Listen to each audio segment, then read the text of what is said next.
Sir, ಇದೀಗ ಈ ಒಂದು ಕಾಯಿಲೆಗೆ ತುತ್ತಾದ ಜನರಿಗೆ ಈಗಿನ ಒಂದು ಪರಿಸರ ಸಹ್ಯ ಒಂದು ಏನು ಹೆಚ್ಚಾಗಿ ಈ ಆಸ್ಪತ್ರೆಗಳು ಹೋದಾಗ ತಾವು ಗೊತ್ತಿರ್ಬೋದು ಲಕ್ಷಾಂತರ ಬಿಲ್ಗಳಾಗ್ತದೆ. ಅದರ ಬದಲು ಅವರು ಈ ಪರಿಸರನ ಉಳಿಸಿ ಅತ್ಯಂತ ನೈಜವಾಗಿ ಪರಿಸರದ ಜೊತೆ ನಾವು ಬದುಕುವುದು ಒಳ್ಳೆಯದಲ್ವಾ ಸರ್? ಖಂಡಿತವಾಗಿ. ನಮ್ಮ ಹಿರಿಯರು ಕೂಡ ಪರಿಸರವನ್ನು ಹೊಂದಿಕೊಂಡೇ ಬದುಕ್ತಿದ್ರಲ್ಲ, ಸಾವಯವ ಕೃಷಿಯನ್ನು ಮಾಡ್ತಿದ್ರು. ಹಾಗೆ ಪರಿಸರ ಜೊತೆಯಲ್ಲೇ ಬದುಕ್ತಿದ್ರು, ಪರಿಸರವನ್ನು ಪ್ರೀತಿಸ್ತಿದ್ರು. ಅದೇ ಅವರ ಜೀವನ ಹಾಡಿಯಾಗಿತ್ತು. ಈಗ ಅದನ್ನು ಬಿಟ್ಟು ನಾವು ವೈಜ್ಞಾನಿಕ ಅಂತ ಹೇಳ್ತೇವೆ. ಹಾಗೆ ನಗರೀಕರಣ, ಕೈಗಾರೀಕರಣ ಅತಿ ಆಗ್ತಾ ಉಂಟು. ಲಿಮಿಟೇಷನ್ ಇಲ್ಲದೆ ಮುಂದೆ ಹೋದೆವು ನಾವು. ಹಾಗಾಗಿ ತೊಂದರೆ ಬರೋಕ್ಕೆ ಸಾಧ್ಯ. ಪರಿಸರವನ್ನು ಬಿಟ್ಟಿದ್ದೇವೆ, ಅದು ನಮ್ಮ ಕೈ ಬಿಡ್ತದೆ. ಇಲ್ಲಿ ತನಕ ಅಂದರೆ ನೀವು ನಂಬಲಿಕ್ಕಿಲ್ಲ, ಹಳ್ಳಿಯಲ್ಲಿ ಈ ತೇರೆ ಮರ ಅಂತ ಉಂಟು. ತೇರೆ ಮರದ ಕಷಾಯ ಕುಡಿದವನಿಗೆ ತೇರೆ ಮರ ಏನು ಮಾಡೋದಿಲ್ಲ. ಕಷಾಯ ಕುಡಿಯದವನು ಮುಟ್ಟಿದ್ರೆ ಅದು ಎಲ್ಲ ಕೈಕಾಲುಗಳೆಲ್ಲ ಅಲರ್ಜಿ ರೂಪದಲ್ಲಿ ತೊಂದರೆ ಕೊಡ್ತಾ ಉಂಟು. ಪರಿಸರ ಸಂರಕ್ಷಣೆ ಎಂಬುದಕ್ಕೆ ಒಂದು ಸರಳ ಒಂದು ಉದಾಹರಣೆ ನಾನು ನಿಮಗೆ ತೇರೆ ಮರದ್ದು ಹೇಳಿದ್ದು. ಅದು ಹತ್ತಿರ ಹೋಗಲಿಕ್ಕೆ ಬಿಡಲಾರದು. ಅದು ಆ ನಮೂನೆ ಆಗ್ತದೆ, ಅಲರ್ಜಿ ಆಗ್ತದೆ ತೇರೆ ಮರ. ಹಾಗಾಗಿ ಪರಿಸರ ರಕ್ಷಣೆ ಮಾಡಿದ್ರೆ ಅದು ರಕ್ಷಣೆ ಮಾಡ್ತದೆ ನಮ್ಮ ಮುಖಕ್ಕೆ. ಒಂದು ಸರಳ ಉದಾಹರಣೆ ಕೊಟ್ಟೆ ಸರ್. ಈಗ ಈ ಒಂದು ಪರಿಸರ ಮಾಲಿನ್ಯ ಎಷ್ಟು ಗಂಭೀರ ಮಟ್ಟಿಗೆ ಒಂದು ಆಗಿದೆ ಅಂತಂದರೆ ಸರ್, ಸಾಮಾನ್ಯ ಜನರಿಗೆ ಇದರ ಬಗ್ಗೆ ಮಾಹಿತಿ ಇಲ್ಲ. ಇವತ್ತು ಪ್ರಕೃತಿ ವಿಕೋಪಗಳು ಆಗುವಂಥದ್ದನ್ನು ಮುಂಚಿತವಾಗಿ ನಮಗೆ ವಿಜ್ಞಾನಿಗಳು ಹೇಳುವಂಥದ್ದು. ಆದರೆ ಇವತ್ತು ಈ ಮಾಲಿನ್ಯದಿಂದ ಈ ಉಪಗ್ರಹ ಇರ್ಬೋದು ಅಥವಾ ಮಾನ್ಸೂನ್ ಪ್ಯಾರಾಮೀಟರ್ ಇರ್ಬೋದು, ಇವುಗಳು ಕೂಡ ಈ ಒಂದು ಪರಿಸರ ಮಾಲಿನ್ಯವನ್ನು ಅಳಿಲಿಕ್ಕೆ ಆಗದೆ ಹವಾಮಾನ ವೈಪರೀತ್ಯದ ಒಂದು ನಿಖರ ತಾರೀಕು ಇರ್ಬೋದು, ಸಮಸ್ಯೆ ಇರ್ಬೋದು, ಹೇಳಲಿಕ್ಕೆ ಏನಾದರೂ ಸಮಸ್ಯೆಗಳನ್ನು ಎದುರಿಸ್ತಾ ಇದೆಯಾ?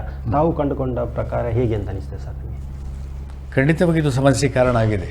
ಇವತ್ತು ವಿಜ್ಞಾನಿಗಳಿಗೆ ಮಾನ್ಸೂನ್ ಪ್ಯಾರಾಮೀಟರ್ ಆಧರಿಸಿ ಅವರು ಮಳೆ ಪ್ರಮಾಣ ತಿಳಿಸುವುದು.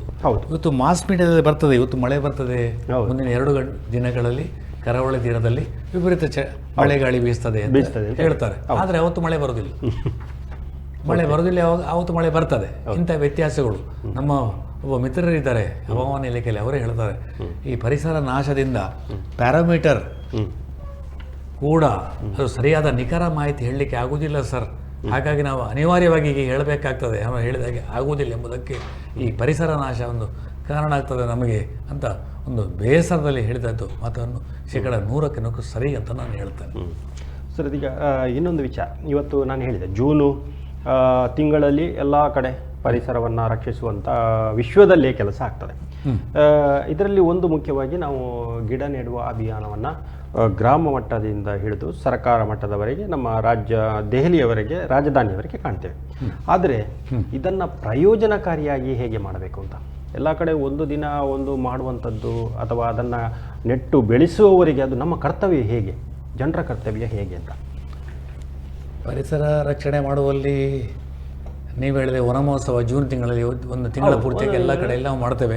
ವಿವಿಧ ಸಂಘಟನೆಗಳು ಸೇರಿಕೊಂಡು ಎಲ್ಲರೂ ಒಳ್ಳೆಯ ವಿಷಯ ಮಾಡ್ತೇವೆ. ಕಳೆದ ಕೆಲವು ದಶಕಗಳಿಂದ ನಾವು ಮಾಡ್ತಾ ಬಂದಿದ್ದೇವೆ. ಆದರೆ ಒಂದು ವಿಷಯ ಉಂಟು, ಒಂದು ಗಿಡ ನೆಟ್ಟರೆ ಅದನ್ನು 3 ವರ್ಷ ನೋಡಬೇಕಂತ ಉಂಟು. 3 ವರ್ಷ ನೀರು ಹಾಕಿದರೆ ಬೆಳೆಸ್ತೇವೆ, ಅದು ಬೆಳೀತದೆ ಅಂತ ಉಂಟು. ಆದರೆ ನೆಡ್ತೇವೆ, ಪ್ರಚಾರಕ್ಕಾಗಿ ಮಾಧ್ಯಮಕ್ಕೆ ಕೊಡ್ತೇವೆ. ವನ ಮಹೋತ್ಸವ ಹೋಗಿ ಬೇಸರ ಅಂದರೆ ಮುಂದಕ್ಕೆ ವನ ಮಹೋತ್ಸವ ಆಗ್ತಾ ಉಂಟು. ಬರೋ ವರ್ಷ ಅದೇ ಜಾಗದಲ್ಲಿ ಪುನಃ ಗುಂಡಿ ಮಾಡಿ ನೆಡುವುದು, ಅಂಥ ರೀತಿಯ ಸಮಸ್ಯೆಗಳಾಯಿತು. ಯಾಕೆ ಅಂತ ಕೇಳಿದರೆ ಒಮ್ಮೆ ನೆಟ್ಟರೆ ಆಯಿತು ಅಂತ ಹಾಗೆ ಅಲ್ಲ. ಅದು ಮುಂದಕ್ಕೆ ಅದನ್ನು ನೋಡಿಕೊಳ್ಳುವಂಥ ಜವಾಬ್ದಾರಿ ಕೂಡ ನಾವು ತಗೊಂಡ್ರೆ ಆ ಗಿಡ ಎಲ್ಲಿ ಹೋಯಿತು ಅಂತ ಕಾಳಜಿ ನಮ್ಮ ಹತ್ರ ಬೇಕು. ಅದಕ್ಕೆ ನೀರಿನ ವ್ಯವಸ್ಥೆಗೊಂದು ದಾರಿ ಮಾಡಿಕೊಟ್ರೆ ಆ ಗಿಡ ಉಳಿತದೆ. ಇಲ್ಲ ಉಳಿಕೆ ಸಾಧ್ಯ ಇಲ್ಲ. ಅದರ ಬಗ್ಗೆ ಹೆಚ್ಚಿನ ಆಸಕ್ತಿ ವನ ಮಹೋತ್ಸವ ಆಚರಣೆ ಮಾಡೋದಲ್ಲ, ಆ ಗಿಡ ನಮ್ಮದು ಬದುಕಿದೆ ಅಥವಾ ಇಲ್ಲವ, ಅದಕ್ಕೆ ಏನು ತೊಂದರೆ ಬಂದ ನೋಡಬೇಕು ಅಂತ ನನ್ನೊಂದು ಕಾಳಜಿಯಿಂದ ಈ ವಿಷಯವನ್ನು ನಿಮಗೆ ನಾನು ಹೇಳ್ತೇನೆ ಸರ್. ಇನ್ನು ಮುಂದೆ ನಾವೊಂದು ಕೆಲವೊಂದು ವಿಚಾರಗಳಲ್ಲಿ ಮಾತಾಡಿದಾಗ ಈ ಸಾವಯವ ಕೃಷಿಯನ್ನು ಬಳಸಲಿಕ್ಕೆ ತಮ್ಮ ಒಂದು ಸಲಹೆ ಹೇಗೆ ಸರ್? ಈಗ ಅಂದರೆ ನಾವು ಈಗೊಂದು ಈ ಪರಿಸರವನ್ನು ಉಳಿಸಲಿಕ್ಕೆ ನಾವು ಸರಳವಾಗಿ ಕೆಲವೊಂದು ವಿಚಾರಗಳನ್ನು ಹೇಳ್ಬೋದು. ಈಗ ರೈತರು ಇರ್ಬೋದು ಅಥವಾ ನಮ್ಮ ಮನೆಯಲ್ಲಿ ಇರ್ಬೋದು. ಈಗ ನಾವು 4 ತೆಂಗಿನ ಮರ ಇದ್ದರೆ ಅದಕ್ಕೆ ಕೆಮಿಕಲ್ ತಂದು ಹಾಕೊಂಡು ನಾವು ನೋಡ್ತೇವೆ. ಹಾಗಾಗಿ ಈ ಹಟ್ಟಿಯ ಗೊಬ್ಬರ ಬಳಸುವುದು, ಆ ರೀತಿಯಲ್ಲಿ ಸಣ್ಣ ಪುಟ್ಟ ವಿಚಾರಗಳಲ್ಲಿ ನಾವು ಹೇಗೆ ಪರಿಸರವಾಗಿ ನಮ್ಮ ಹೂ ಗಿಡಗಳನ್ನು ನೋಡಿಕೊಳ್ಳುವುದು ಹೇಗೆ ಅಂತ ತಾವು ಅದನ್ನು ಮಾಡ್ತೀವಿ ಸರ್? ಸಾವಯವ ಬಹಳ ಒಳ್ಳೆಯದು ಪರಿಸರದ ಸಂರಕ್ಷಣೆಗೆ. ಯಾಕಂದರೆ ನಾವು ಸ್ವಾಮಿ ಸಾವಯವ ತರಲಿಕ್ಕೆ ಇಲ್ಲಿ ಅಂಗಡಿಗೆ ಹೋಗ್ಬೇಕಂತೇನಿಲ್ಲ, ಮನೆಯಲ್ಲಿ ಉಂಟು. ತರಗೆಲೆಗಳು ಉಂಟು ನೋಡಿ, ಅದನ್ನು ಬೆಂಕಿ ಹಾಕುವುದು. ಅದನ್ನು ಆ ತರಗೆಲೆಗಳನ್ನು ತಂದು ಎಲೆಗಳನ್ನು ತಂದು ಗಿಡದ ಬುಡಕ್ಕೆ ಹಾಕಿದರೆ ಅದು ಮುಂದಕ್ಕೆ ಸಾವಯವವಾಗಿ ಪರಿವರ್ತನೆ. ನಮ್ಮ ವೇಸ್ಟ್ ಪ್ಲಾಸ್ಟಿಕ್ ಬಿಟ್ಟು ಬಾಕಿ ವೇಸ್ಟ್ಗಳನ್ನು ತೆಂಗಿನ ಬುಡಕ ಕಂಗಿನ ಬುಡಕ ಹಾಕಿದರೆ ಅದೇ 1 ವರ್ಷ ಹೋಗುವಾಗ ನೀರಿಗೆ ಬಿದ್ದು ಮತ್ತು ಸಾವಯವ ಅಂತ ಅದೇ ಆಗ್ತದೆ. ಅದನ್ನು ಬಿಟ್ಟು ಅದಕ್ಕೆ ಬೆಂಕಿ ಹಾಕ್ತಾರಲ್ಲ ಎಂಬುದು ನನಗೆ ಭಾರಿ ಬೇಸರ ಕಾಣ್ತದೆ. ಅದು ಸಾವಯವ, ಬೆಂಕಿ ಹಾಕಿದರೆ ಸಾವಯವ ಅಲ್ಲ, ಅದು ಕಾರ್ಬನ್ ಡೈಆಕ್ಸೈಡ್ ಉತ್ಪಾದನೆ ಆಗ್ತದೆ, ಅದು ತೊಂದರೆ ಬರ್ತದೆ. ಅದು ಅದರ ಬದಲು ಇದನ್ನು ಗಿಡಗಳಿಗೆ ಹಾಕಿದೆ, ನಮ್ಮ ಮನೆಯ ವೇಸ್ಟ್ ಪ್ರಾಡಕ್ಟ್ಸ್ ಗಿಡಗಳಿಗೆ ಹಾಕಿದೆ. ಈಗ ಉದಾಹರಣೆಗೆ ಆ್ಯಪಲ್ ಅದರ ಸಿಪ್ಪೆ ಯಾವ ಮುಸುಂಬಿ ಸಿಪ್ಪೆಗಳನ್ನು ಅಥವಾ ನಮ್ಮ ಬಾಳೆಹಣ್ಣಿನ ಸಿಪ್ಪೆಗಳನ್ನು ಕೊಂಡೋಗಿ ಶೇಖರಿಸಿ ಅದನ್ನು ಕೊಂಡೋಗಿ ಮರದ ಬುಡಕ ಹಾಕಿದ್ರೆ ಅದೇ ಸಾವಯವ ಆಗ್ತದೆ. ಸರಿ, ಆ ತರಗೆಲೆಗಳಿಗೆ ಎಲ್ಲ ತಂದು ಸಾವಯವ ಅದನ್ನೇ ಮಾಡಬಹುದು. ಇದನ್ನೇ ಹಿಂದಿನವರೆಲ್ಲರೂ ಸಾವಯವ ಅಂತ ನೋಡುವಾಗ ಕಟ್ಟಿ ಕಾರ್ಪೊರೇಷನ್ ಕೊಡುವಂಥದ್ದೇ ಜಾಸ್ತಿ ಆಗಿಬಿಟ್ಟಿದೆ. ಈಗ ಜಾಸ್ತಿ ಆಗಿದೆ, ಎಲ್ಲ ಅದಕ್ಕೆ ಕಟ್ತಾರೆ, ಅದು ಕೊಂಡು ವೇಸ್ಟ್ ಆಗ್ತದೆ. ಹಾಗೆ ಮಾಡಿ ಕುಡಿದು ಅದನ್ನು ವೇಸ್ಟ್ ಇಲ್ಲಿಗೆ ಹಾಕಿದರೆ ಸಾವಯವ ಉಳಿಸುವಲ್ಲಿ ನಮ್ಮ ಪಾತ್ರ ಸ್ವಲ್ಪ ಅದಕ್ಕೆ ಬೆಲೆ ಬರಬಹುದು ಅಂತ ನನ್ನ ಯೋಚನೆ. ಓಕೆ ಸರ್, ಇದೀಗ ನಾವು ಹೇಳಿದ್ರಿ ಕಾಡು ನಾಶ ಆದರೆ ದುಷ್ಪರಿಣಾಮ ಆಗ್ತದೆ ಎಲ್ಲ ಸರಿ ಅಂತ. ಸರ್, ಈಗ ಮತ್ತೊಂದು ನಮಗೆ ದೊಡ್ಡದೊಂದು ಇವತ್ತು ಪರಿಸರ ಮಾಲಿನ್ಯಕ್ಕೆ ಕಾರಣ ಆಗುವಂಥದ್ದು ಪ್ಲಾಸ್ಟಿಕ್ಗಳು. ಈ ಏಕ ಬಳಕೆ ಪ್ಲಾಸ್ಟಿಕ್ ಇರ್ಬೋದು, ಬೇರೆ ಬೇರೆ ಪ್ಲಾಸ್ಟಿಕ್ಗಳು ಇರ್ಬೋದು ಸರ್. ಇವುಗಳನ್ನು ನಾವು ನಮ್ಮ ದೈನಂದಿನ ಜೀವನದಲ್ಲಿ ಪ್ಲಾಸ್ಟಿಕನ್ನು 100% ಕಡಿಮೆ ಮಾಡಲಿಕ್ಕೆ ಆಗದಿದ್ರೂ ಕೂಡ ಸರ್, ನಮ್ಮ ದಿನನಿತ್ಯ ಜೀವನದಲ್ಲಿ ಹೇಗೆ ಮಾಡ್ಬೋದು ಸರ್? ನಾನು ಉದಾಹರಣೆಗೆ ತಮಗೆ ಒಂದು ಹೇಳಿ ಬಯಸ್ತೇನೆ. ನಾವು ಮೊದಲು ನಮ್ಮ ಹಿರಿಯರು ಎಲ್ಲ ಅಂಗಡಿಗೆ ಹೋಗಬೇಕಾದ್ರೆ ಅದು ಗೋಣಿ ಚೀಲವನ್ನು ಸಂಗೀತ ಚೀಲವನ್ನು ಇಟ್ಕೊಂಡು ಹೋಗ್ತಾ ಇದ್ರು. 6 ವರ್ಷ ಬಾಳಿಕೆ ಬರ್ತದೆ ಸರ್. ಇವತ್ತು ಈ ಏಕಬಳಕೆಯ ಪ್ಲಾಸ್ಟಿಕ್ಗಳು ಎಷ್ಟು ಮಾರಕ ಅಂತ ಅನಿಸ್ತದೆ ಸರ್? ಪ್ಲಾಸ್ಟಿಕ್ ತೀರಾ ಮಾರಕ ಆಗಿದೆ. ಹಾಗಂತ ಪ್ಲಾಸ್ಟಿಕ್ಕನ್ನು ಬಿಡ್ಲಿಕ್ಕೆ ಕೂಡ ಆಗೋದಿಲ್ಲ ಇನ್ನು ಮುಂದಕ್ಕೆ. ಅನಿವಾರ್ಯವಾಯಿತು, ನಮ್ಮ ಜೀವನದ ಅನಿವಾರ್ಯ ಅಂಗವಾಗಿ ಅದು ಪ್ಲಾಸ್ಟಿಕ್ ಸೇರಿಕೊಂಡಿತ್ತು. ಕೆಲವು ಕಡೆ ಬಳಕೆ ಮಾಡದಿರುವಾಗೆ ಸಹ ಆಗ್ತದೆ, ಬಿಡ್ಲಿಕ್ಕೆ ಕೂಡ ಆಗುದಿಲ್ಲ ಅಂತ ಸ್ಥಿತಿಗೆ ನಾವು ಆಗಿದೆ. ಆದರೆ ಕಡಿಮೆ ಮಾಡುವುದರಲ್ಲಿ ಏನು ತೊಂದರೆ ಇಲ್ಲ. ಕರೆಕ್ಟ್, ಕಡಿಮೆ ಮಾಡ್ಬೋದು. ಇದು ಒಂದು ಪ್ಲಾಸ್ಟಿಕ್ ತೊಟ್ಟೆಯನ್ನು ಒಂದು 5 ಸಲ ಅದು ಹಾಳಾಗೋ ತನಕ 7 ಸಲ ಅದನ್ನೇ ಉಪಯೋಗ ಮಾಡಿದರೆ ಬಳಸ್ಬೋದು. ಆಗ ಪ್ಲಾಸ್ಟಿಕ್ ಅಷ್ಟು ರಿಡ್ಯೂಸ್ ಆಯಿತು. ಮತ್ತೊಂದು ಸೂತ್ರ ಹೇಳ್ಬೋದು ಪ್ಲಾಸ್ಟಿಕ್, ಅದನ್ನು ಬಳಕೆ 5 ಸೂತ್ರಗಳೇ ಉಂಟು ನಮ್ಮ ಹತ್ರ. Refuse, reduce, reuse, repair, recycle. 100%. ಇಷ್ಟು ಮಾಡ್ತಾ ಹೋದರೆ ಪ್ಲಾಸ್ಟಿಕ್ ದಿನ ದಿನ ಕಡಿಮೆ ಆಗ್ತದೆ. ಪ್ಲಾಸ್ಟಿಕ್ ತೊಂದರೆ ದೂರ ಆಗ್ತದೆ. ಮತ್ತೆ ಪ್ಲಾಸ್ಟಿಕ್ ಇರ್ತದೆ ಬೆಂಕಿ ಕೊಡಲೇಬಾರದು, ಕಾರ್ಬನ್ ಡೈಆಕ್ಸೈಡ್ ಉತ್ಪಾದನೆ ಆಗ್ತದೆ. ಅದನ್ನು ಪಕ್ಕ ಮಂಡಿಗೆ ಹಾಕಿದ್ರು ಕೂಡ ಅದು ಸಾವಯವ ಆಗುದಿಲ್ಲ ಅಂತ ವರ್ಷಗಳವರೆಗೆ ಕರಗದೇ ಇರ್ತದೆ. ಹೌದಂತೆ, ಇದನ್ನು ಯೋಚನೆ ಮಾಡೋದಿಲ್ಲ ನಾವು. ಅದರ ಬದಲು ಹೀಗೆ ಕಡಿಮೆ ಮಾಡಿದರೆ ಮುಂದಿನ ಕೆಲವು ವರ್ಷಗಳಲ್ಲಿ ಪ್ಲಾಸ್ಟಿಕ್ನ ತೊಂದರೆ ಕಡಿಮೆ ಆಗಬಹುದು ಅಂತ ನಾನು ತಿಳ್ಕೊಂಡಿದ್ದೇನೆ. ಸರ್, ಈಗ ನಾವು ಮುಖ್ಯವಾಗಿ ಇನ್ನೊಂದು ವಿಚಾರ ಎಂತಾದರೆ, ಈ ಪ್ರವಾಸಿ ತಾಣಗಳು ಇವತ್ತು ಎಲ್ಲ ಒಂದು ನಮ್ಮ ರಾಜ್ಯಗಳಲ್ಲಿ ನೋಡ್ತೇವೆ. ಈಗ ಮಳೆಗಾಲದಲ್ಲಿ ಗುಟ್ಟ ಬೆಟ್ಟಕ್ಕೋ ಎಲ್ಲ ಹೋಗುವುದನ್ನು ನೋಡ್ತೇವೆ ಸರ್. ಮುಖ್ಯವಾಗಿ ಈ ಒಂದು ಯುವ ಜನತೆಗೆ ಅತ್ಯಂತ ನೈಸರ್ಗಿಕವಾಗಿ ಪವಿತ್ರ ಈ ಗುಡ್ಡ ಬೆಟ್ಟಗಳು ಇವತ್ತಿನವರೆಗೂ ಅತ್ಯಂತ ಸ್ವಚ್ಛತೆಯಿಂದ ಏನು ಪರಿಸರವಾಗದಂತೆ ಇದ್ದಾವೆ. ಮನುಷ್ಯನ ಓಡಾಟ ಕಡಿಮೆ ಈ ಮಳೆಗಾಲದಲ್ಲಿ ಮಾತ್ರ. ಇಂಥ ಸಂದರ್ಭದಲ್ಲಿ ಈ ಚಾರಣಿಗರಿಗೆ ಮತ್ತು ಪ್ರವಾಸಿಗರಿಗೆ ಈ ಒಂದು ವ್ಯವಸ್ಥೆಯನ್ನು ಹೇಗೆ ಉಳಿಸ್ಕೊಳ್ಬೇಕು ಅಂತ ತಾವೊಂದು ಸಲಹೆ ಕೊಡಲಿಕ್ಕೆ ಬಯಸ್ತೀವಿ? ಪ್ರವಾಸಿಗರು ಆದಷ್ಟು ಮಟ್ಟಿಗೆ ಪ್ಲಾಸ್ಟಿಕನ್ನು ದೂರ ಮಾಡಬೇಕು. ಕರೆಕ್ಟ್. ಅಲ್ಲಿ ಕೆಲವು ಮರುಬಳಕೆಯ ವಸ್ತುಗಳನ್ನೇ ಕೊಂಡೋಗಬೇಕು. ಮರುಬಳಕೆ ರೀಯೂಸ್ ವಸ್ತುಗಳನ್ನೇ ಉಪಯೋಗ ಮಾಡಿದರೆ ಒಳ್ಳೆಯದು. ಅದನ್ನು ಹಿಂದಕ್ಕೆ ತರಬಹುದು, ತೊಳೆದು ತರಬಹುದು. ಅದನ್ನು ಬಿಸಾಡಿ ಬರಬಾರ್ದು, ಎಲ್ಲ ಕೊಳಚೆ ನೀರು ಎಲ್ಲ ಹಾಕಿ ಹಾಳು ಮಾಡಿ ಬರಬಾರ್ದು. ಉಳಿಸುವಂಥ ಪ್ರಯತ್ನ ಮಾಡಬೇಕು. ಅಲ್ಲಿಯ ಸೌಂದರ್ಯವನ್ನು ಸಹಿಬೇಕು. ಈಗ ನಾವು ಹಾಳು ಮಾಡಿ ಬಂದರೆ ನಮಗೆ ಮೈನಸ್ಸೇ ಆಯಿತು, ಸೌಂದರ್ಯ ಕೂಡ ಕೆಟ್ಟು ಹೋಯಿತು. ಅಲ್ಲಿ ನಿಲ್ಲಿಕ್ಕೆ ಆಗೋದಿಲ್ಲ ವಾಸನೆಯಲ್ಲಿ. ಅದನ್ನು ನಾವೇ ಮಾಡಿಕೊಂಡದ್ದು. ಹಾಗೆ ಮಾಡದೇ ಇದ್ರೆ ಅಲ್ಲಿ ನೋಡ್ಲಿಕ್ಕೆ ಆಗ್ತದೆ, ನಮಗೆ ನಿಲ್ಲಿಕ್ಕೆ ಆಗ್ತದೆ, ಮನಸ್ಸಿಗೆ ಸಂತೋಷ ಸಿಗ್ತದೆ. ಆ ಸೌಂದರ್ಯ ದೃಶ್ಯವನ್ನು ನಮ್ಮ ಕಣ್ಣಲ್ಲಿ ತುಂಬಿಕೊಳ್ಳಲಿಕ್ಕೆ ಒಂದು ಅವಕಾಶ ಆಗ್ತದೆ. ನೋಡಿ, ಇದನ್ನು ಯೋಚನೆ ಮಾಡಬೇಕು ಪ್ರವಾಸಿಗರು. ತಮ್ಮ ಸುತ್ತುಗಳನ್ನು ತಾವೇ ತಗೊಂಡೋಗಬೇಕು, ತಾವೇ ಹಿಂದೆ ತರಬೇಕು. ಆದಷ್ಟು ಸ್ವಲ್ಪ ತಗೊಂಡೋದ್ರೆ ಸಾಕು. ಅದು ನಮ್ಮ ಕರ್ತವ್ಯ, ಅದು ನಮ್ಮ ಡ್ಯೂಟಿ. ಅದು ಆ ರೀತಿ ಆದರೆ ಪರಿಸರಕ್ಕೆ ಒಂದು ಚೂರು ಧಕ್ಕೆ ಆಗಲಾರದು ಅಂತ ನಾನು ಹೇಳಲಿಕ್ಕೆ ಬಯಸ್ತೇನೆ. ಎಸ್ ಸರ್, ಇದೀಗ ಮುಖ್ಯವಾಗಿ ಮತ್ತೊಂದು, ಈಗ ಮನುಷ್ಯನಿಗೆ ಈ ಕರ್ಣಗಳು ಅತ್ಯಂತ ಮುಖ್ಯವಾದದ್ದು. ನಾವು ಬದುಕಿನ ಉದ್ದಕ್ಕೂ ಅದು ಅಗತ್ಯ ಕೂಡ, ಬಹಳ ಅಗತ್ಯ. ಈ ಒಂದು ಶಬ್ದ ಮಾಲಿನ್ಯ ಇವತ್ತು ಭಾಳಷ್ಟು ದೊಡ್ಡ ದೊಡ್ಡ ಸ್ಪೀಕರ್ ಸೌಂಡ್ಗಳು ಎಲ್ಲ ಇರ್ಬೋದು, ಬಂದಿದೆ. ಭಾಳಷ್ಟು ಜನರದ್ದು ಕರ್ಣಪಟಗಳು ಹರಿದು ಹೋಗುವಂತ ಕೇಳಿದ್ವಿ.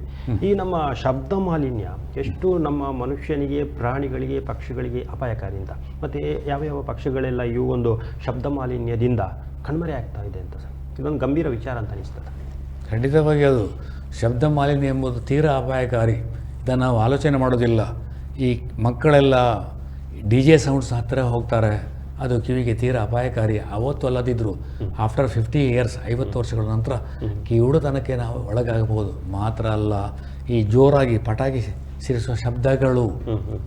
ವಿಜ್ಞಾನಿಗಳು ಹೇಳಿದ್ದಾರೆ ಓನ್ಲಿ 9 ಡೆಸಿಬಲ್ಸ್ ತನಕ ಕಿವಿಯ ತಮಟೆ ಸಹಿಸಿಕೊಳ್ಳಬಲ್ಲದು. ಅದಕ್ಕಿಂತ ನಂತರ ಹೋದರೆ ಕಿವಿಯ ತಮಟೆ ಸಹಿಸಿಕೊಳ್ಳಲಾರದು. 50 ವರ್ಷಗಳ ನಂತರ ನಮಗೆ ಕಿವುಡುತನ ಬರಬಹುದು. ಇದರ ಬಗ್ಗೆ ಯೋಚನೆ ಮಾಡಬೇಕು. ಮಾತ್ರ ಅಲ್ಲ, ಈ ಗರ್ನಲ್ ಅಂತ ಉಂಟು, ಬಿಡಿ ಅಂತ ಉಂಟು, ಅದೆಲ್ಲ ತೀರಾ ಅಪಾಯಕಾರಿ. ಇಲ್ಲಿ ತನಕ ಅಂದರೆ ಮರಗಳಲ್ಲಿ ಪಕ್ಷಿಗಳ ಗೂಡು ಇರ್ತದೆ, ಅಲ್ಲಿ ಮೊಟ್ಟೆ ಇರ್ತದೆ, ಅಲ್ಲಿ ಸಣ್ಣ ಸಣ್ಣದರ ಮರಿಗಳಿರ್ತವೆ, ಪೂರಾ ಸಾಯ್ತವೆ ಕೆಳಗೆ ಬಿದ್ದು. ಇದನ್ನು ಮನುಷ್ಯ ಮಾಡ್ತಾನೆ, ಇದನ್ನು ಯೋಚನೆ ಮಾಡ್ತಾನೆ. ಹಾಗೆ ಮಾಡಿಕೊಡೋದು. ದೇವರು ಕೊಟ್ಟ ಅಂಗಾಂಗಗಳು ಒಮ್ಮೆ ಮಾತ್ರ ಈ ಚಾನ್ಸ್ ಇರೋದು ನಮಗೆ, ಅದನ್ನು ಹಾಳು ಮಾಡಿಕೊಳ್ಬಾರ್ದು. ಇನ್ನೊಂದು ಸಲ ಆಡ್ತೇನೆ, ಗಿವಿ ಕೊಡು ಅಂತ ಹೇಳಿ ಬ್ರಹ್ಮ ಅಂತ ಹೇಳಿದರೆ ಅವ ಕೊಡೋದಿಲ್ಲ. ಇದು ನಮ್ಮನ್ನು ಕ್ಷಮಿಸೋದಿಲ್ಲ, ಅವನು ಕ್ಷಮಿಸಲಾರ. ಹಾಗಾಗಿ ದೇವರು ಕೊಟ್ಟ ಈ ಅಂಗಾಂಗಗಳನ್ನು ಆದಷ್ಟು ಜಾಗ್ರತೆಯಿಂದ ಆರೋಗ್ಯಕರವಾಗಿ ಪರಿಸರ ಪ್ರೇರಕವಾಗಿ ನಾವು ಬದುಕಿದರೆ ಎಲ್ಲರಿಗೂ ಸುಖ, ಎಲ್ಲರಿಗೂ ಸಂತೋಷ. ಶರೀರ ಮಾಧ್ಯಮ ಬಹುಕುಲ ಸಾಧನ ಅಂತ ತಿಳಿದವರು ಹೇಳಿದ್ದಾರೆ. ದೈಹಿಕವಾಗಿ ಶರೀರ ಬೇಕು, ಧರ್ಮ ಅರ್ಥ ಕಾಮ ಮೋಕ್ಷ ನಮಗೆ ಬೇಕು ಅಂತಾದರೆ ಈ ಪರಿಸರದ ಪ್ರಭಾವಕ್ಕೊಳಗಾಗಿ ಉತ್ತಮ ಶರೀರ ನಮಗೆ ಬೇಕು. ಅದನ್ನು ಅನುಭವಿಸಲಿಕ್ಕಾಗ್ತದೆ. ಈ ಸುಖವನ್ನು ನಾವೆಲ್ಲ ಅನುಭವಿಸುವ, ಸಂತೋಷ ಪಡುವ ಎಂಬಂಥ ಒಂದು ಹೇಳಿಕೆಯನ್ನು ನಾನು ನಿಮಗೆ ಕೊಡ್ತೇನೆ. ಸರ್, ಇದೀಗ ನಮ್ಮ ವೈಯಕ್ತಿಕ ಜವಾಬ್ದಾರಿ ಆಯಿತು. ಈಗ ಸರ್ಕಾರ ಬಂದಾಗ ಈಗ ನಮ್ಮ ಒಂದು ಸಮಾಜಕ್ಕೆ ಒಂದು ಕಾನೂನಿನ ಒಂದು ನಿಯಂತ್ರಣ ಬೇಕಾಗ್ತದೆ. ಹೌದು, ಖಂಡಿತ. ಇಲ್ಲದಿದ್ದರೆ ನಮ್ಮ ಮನುಷ್ಯರಾದವರು ಅದನ್ನು ಹೆಚ್ಚು ಉತ್ಪ್ರೇಕ್ಷೆ ಮಾಡುವಂಥದ್ದು ಕೂಡ ಇರ್ತದೆ. ಹಾಗಾಗಿ ಸರ್ಕಾರ ತುರ್ತಾಗಿ ಯಾವ ಯೋಜನೆಗಳನ್ನು ಜಾರಿ ಮಾಡಬೇಕಾಗ್ತದೆ? ಯಾಕೆಂದರೆ ಈ ಪರಿಸರ ಇವತ್ತು ಎಷ್ಟು ಗಂಭೀರವಾಗಿ ಹಾಳಾಗಿದೆ ಅಂದರೆ ಮುಂದಿನ ನಮ್ಮ ಪೀಳಿಗೆಗೆ ಇದನ್ನು ನಾವು ಬಿಟ್ಟು ಹೋಗಬೇಕಾಗಿದೆ. ಹಾಗಾಗಿ ಸರ್ಕಾರ ಯಾವ ಒಂದು ಜವಾಬ್ದಾರಿಯನ್ನು ತಗೊಳ್ಬೇಕು, ಮತ್ತು ಸರಳವಾಗಿ ಏನೆಲ್ಲ ಮಾಡ್ಬೋದು ಈ ಒಂದು ಪರಿಸರ ಉಳಿಸಲಿಕ್ಕೆ? ಬೇರೆ ಬೇರೆ ವಿಚಾರಗಳು, ತಮ್ಮದೇ ಒಂದು ವಿಚಾರದಾಟಿಯಲ್ಲದು ಯಾವ ರೀತಿ ತಾವು ಅಭಿಪ್ರಾಯ ವ್ಯಕ್ತಪಡಿಸ್ತೀವಿ ಅಂತ? ಸರ್ಕಾರಗಳು ಹೆಚ್ಚಿನ ಮುತುವರ್ಜಿ ವಹಿಸಬೇಕಾಗ್ತದೆ ಅಂತ ನನ್ನೊಂದು ಅಭಿಪ್ರಾಯ ಉಂಟು. ನೋಡಿ, ಗ್ರಾಮ ಮಟ್ಟದಲ್ಲಿ ಗ್ರಾಮ ಪಂಚಾಯತಿಗಳುಂಟು, ಸ್ಟೇಟ್ ಗೌರ್ಮೆಂಟ್ ಉಂಟು, ಸೆಂಟ್ರಲ್ ಗೌರ್ಮೆಂಟ್, ಜಿಲ್ಲಾ ಪಂಚಾಯತ್, ತಾಲೂಕು ಪಂಚಾಯತಿಗಳುಂಟು. ಬೇರೆ ಬೇರೆ ವಿವಿಧತೆಗಳಲ್ಲಿ ಬೇರೆ ಬೇರೆ ಸರ್ಕಾರದ ಅಂಗಾಂಗಗಳು ಕೆಲಸ ಮಾಡ್ತವೆ. ಇವರೆಲ್ಲ ಒಂದು ಹೆಚ್ಚು ಮುತುವರ್ಜಿಗೆ ವಹಿಸಿ ಪರಿಸರ ಸಂರಕ್ಷಣೆ ಜವಾಬ್ದಾರಿ ತಗೊಳ್ಬೇಕಂತ ನಮ್ಮ ವಿನಂತಿ. ಯಾಕಂದರೆ ಈ ದೇಶದಲ್ಲಿ ಬೇಸರ ಅಂದರೆ ಪರಿಸರ ಸಂರಕ್ಷಣೆ ಮಾಡುವಲ್ಲಿ ಕಠಿಣವಾದ ಕಾನೂನುಗಳ ಕೊರತೆ ಉಂಟು. ಕರೆಕ್ಟ್. ಇಷ್ಟ ತನಕ ಈ ಕಾನೂನುಗಳ ಕೊರತೆಯಿಂದಾಗಿ ಯಾರು ಏನು ಮಾಡಿದರೂ ಆಗ್ತದೆ ಅಂತ ಎಂಬ ತಿಳುವಳಿಕೆ ಕೆಲವರಿಗೆ ಬಂದಾಗಿ, ನನಗೆ ಎಲ್ಲರನ್ನು ನಾನು ಹೇಳಿದ್ದಲ್ಲ, ಕೆಲವರಿಗೆ ಹಾಗೆ ಬಂದಾಗಿ ಕಾಣ್ತದೆ. ಏನು ಮಾಡಿ ನಮ್ಮನ್ನು ಕೇಳುವವರೇ ಇಲ್ಲ. ನಮ್ಮದು ಸ್ವಾತಂತ್ರ್ಯಕ್ಕೆ ನಿರ್ಬಂಧ ವಹಿಸಿಕೊಳ್ಳಬೇಕಲ್ಲ. ಸ್ವೇಚ್ಛೆ ಆಗ್ಬೋದು ಸ್ವಾತಂತ್ರ್ಯ ಎಂಬುದು. ಇನ್ನೊಬ್ಬರು ಕೂಡ ಬದುಕಬೇಕಂತ ಯೋಚನೆ ಬೇಕು. ಹಾಗಾಗಿ ಸರ್ಕಾರ ಸ್ವಲ್ಪ ಕಠಿಣತೆಯನ್ನು ತೋರಿದರೆ ಪರಿಸರ ಉಳಿಸಲ್ಲಿ ಸ್ವಲ್ಪ ಪ್ರಯೋಜನ ಆಗ್ಬೋದು ಅವರ ದೃಷ್ಟಿಯಲ್ಲಿ ಕೂಡ ಅಂತ ನಾನು ಹೇಳಲಿಕ್ಕೆ ಬಯಸ್ತೇನೆ. ಓಕೆ ಸರ್, ಇದೀಗ ಈ ಸರ್ಕಾರಕ್ಕೆ ಹೇಳಿದರೆ ನಾವೀಗ ಭವಿಷ್ಯದ ಯುವ ಪೀಳಿಗೆ ಒಂದು ಚಿಣ್ಣರಿಗೆ ಒಂದು ಗಮನಿಸಿದಾಗ ಈ ಮಕ್ಕಳಿಗೆ ಮನೆಯೇ ಮೊದಲ ಪಾಠಶಾಲೆ ಅಂತ ನಾವು ಹೇಳ್ತೇವೆ. ಹಾಗಾಗಿ ಮನೆಯಲ್ಲಿ ತಂದೆ ತಾಯಿ ಈ ಮಕ್ಕಳಿಗೆ, ಸಣ್ಣ ಮಕ್ಕಳಿಗೆ ಪರಿಸರನ ಉಳಿಸಿಕೊಳ್ಳಲಿಕ್ಕೆ ಎಳವೆಯಲ್ಲಿ ಯಾವ ರೀತಿಯ ಒಂದು ಸಲಹೆ ಸಂದೇಶವನ್ನು ಕೊಡ್ಬೋದು ಅಂತ ಅನಿಸ್ತದೆ? ಭಾರಿ ಒಳ್ಳೆ ಪ್ರಶ್ನೆ ಕೇಳಿದ್ರಿ. ಹೌದು. ಈಗ ನೋಡಿ, ಮಕ್ಕಳಿಗೆ ಅಂಗನವಾಡಿ ಮಕ್ಕಳಿಂದ ಹಿಡಿದು ದೊಡ್ಡ ದೊಡ್ಡ ವಿದ್ಯಾವಂತರ ತನಕ ಹಿರಿಯ ಸ್ಟ್ರೆಸ್ ಆ್ಯಂಡ್ ಸ್ಟ್ರೈನ್ ಎಲ್ಲರಿಗೂ ಕೂಡ ಗಡಿಬಿಡಿ ಗೊಂದಲದ ಜೀವನ ಆಗಿದೆ. ಹಾಗಾಗಿ ಅದು ದೂರ ಆಗಬೇಕಂದ್ರೆ ಸ್ವಲ್ಪ ಆದರೂ ಪರಿಸರದ ಬಗ್ಗೆ ಮಕ್ಕಳ ಗಮನವನ್ನು ಹೊರಗಡಬೇಕು, ಆ ಕಡೆ ತರಬೇಕು. ಮಕ್ಕಳಿಗೆ ಪರಿಸರ ಎಲ್ಲವನ್ನು ಕಲಿಸಿಕೊಡ್ತದೆ ಅಂತ ಹೇಳಿ ಇಲ್ಲಿ ತನಕ ನೀವು ನಂಬಲಿಕ್ಕಿಲ್ಲ. ಮಕ್ಕಳಿಗೆ ಕೂಗಿದ್ರೆ ಮೊಬೈಲ್ ಕೊಡೋದು ಕೈಗೆ.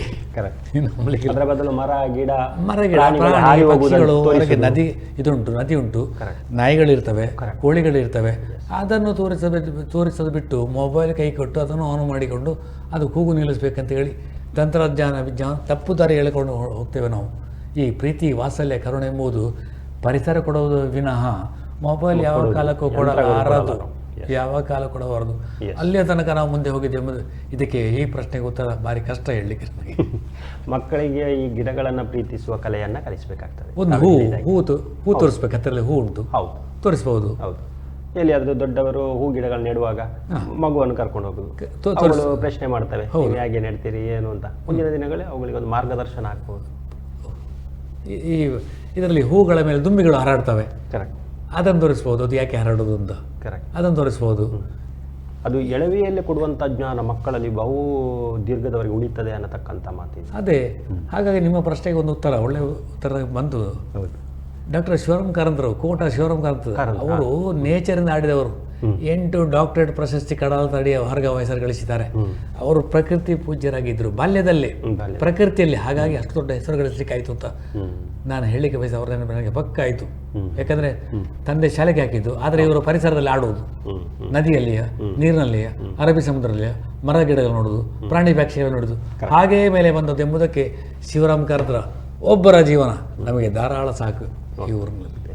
ಸರ್, ಈಗ ಕೊನೆಯದಾಗಿ ಈಗ ಬಹಳಷ್ಟು ವಿಚಾರಗಳನ್ನು ತಾವು ನಮಗೆ ಹೇಳಿದ್ರು. ಪರಿಸರವನ್ನು ಹೇಗೆ ಉಳಿಸ್ಬೋದು, ಜನರ ಕರ್ತವ್ಯಗಳೇನು, ತುಂಬ ಸರ್ಕಾರದ ಕರ್ತವ್ಯಗಳು ಹೇಳಿದ್ರೆ. ಸರ್, ಇದೀಗ ನಮ್ಮ ಟಿವಿಯ ವೀಕ್ಷಕರಿಗೆ ಇವು ಪರಿಸರ ಸಂರಕ್ಷಣೆಯ ಬಗ್ಗೆ ಯಾವ ರೀತಿಯ ಒಂದು ಸಂದೇಶವನ್ನು ಕೊಡಲಿಕ್ಕೆ ಬಯಸ್ತೀವಿ? ಒಟ್ಟಾರೆಯಾಗಿ ಒಂದು ಚಿತ್ರಣವನ್ನು ತಾವು ಕೊಡ್ಬೋದು. ಕೊನೆಯದಾಗಿ ನಮ್ಮ ಟಿವಿ ವೀಕ್ಷಕರಿಗೆ ನನ್ನ ಸಂದೇಶಗಳು ಇಷ್ಟೇ ಇರ್ತೇನೆ. ನಾನು ಅಮೆರಿಕದ ಅಧ್ಯಕ್ಷ ಜಾನ್ ಎಫ್ ಕೆನೆಡಿ ಒಂದು ಮಾತು ಹೇಳಿದ್ದಾನೆ, ದೇಶ ಏನು ಕೊಟ್ಟಿದೆ ಕೇಳಬೇಡ, ನೀನು ದೇಶಕ್ಕಾಗಿ ಏನು ಕೊಟ್ಟಿದೆ ಎಂಬುದನ್ನು ಪ್ರಶ್ನಿಸಬೇಕು ನಾವು. ಹಾಗೆ ಆ ನೆಲೆಯಲ್ಲಿ ನಾವೊಂದು ಪ್ರಶ್ನೆ ಮಾಡಬೇಕು, ಪರಿಸರ ಸಂರಕ್ಷಣೆಯಲ್ಲಿ ನಮ್ಮ ಪಾತ್ರ ಏನು ಮಾಡಿದೆವು ನಾವು ಎಂಬ ಯೋಚನೆ ಮಾಡಿ ಅದೇ ಉತ್ತರ ಕೊಡ್ತದೆ ನಮಗೆ. ಹೀಗೆ ನಾವು ಮಾಡ್ತಾ ಹೋದರೆ ಪರಿಸರ ಸಂರಕ್ಷಣೆ ಆಗ್ಬೋದು. ಇದರ ಜೊತೆಯಲ್ಲಿ ಪರಿಸರ ಸಂರಕ್ಷಣೆ ಮಾತ್ರ ಅಲ್ಲದೆ ಒಂದು ಸ್ವಲ್ಪ ದೇಶ ಸೇವೆ ಕೂಡ ಆಗ್ಬೋದು ಅಂತ ನನ್ನ ಭಾವನೆ. ಎರಡೂ ಅದರಲ್ಲಿ ಮಿಕ್ಸ್ ಆಗಿ ಬರ್ತದೆ. ಪರಿಸರ ಸಂರಕ್ಷಣೆ ಆಯಿತು, ದೇಶ ಸೇವೆ ಆಯಿತು, ದೇಶದ ಭವಿಷ್ಯ ಉಜ್ವಲವಾಯಿತು ಅಂತ ನಾನು ಭಾವಿಸ್ತೇನೆ. ಇಷ್ಟೊಂದು ಅವಕಾಶ ನಾನು ಅದರ ಬಗ್ಗೆ ಹೇಳಲಿಕ್ಕೆ ಬಯಸ್ತೇನೆ. ಓಕೆ.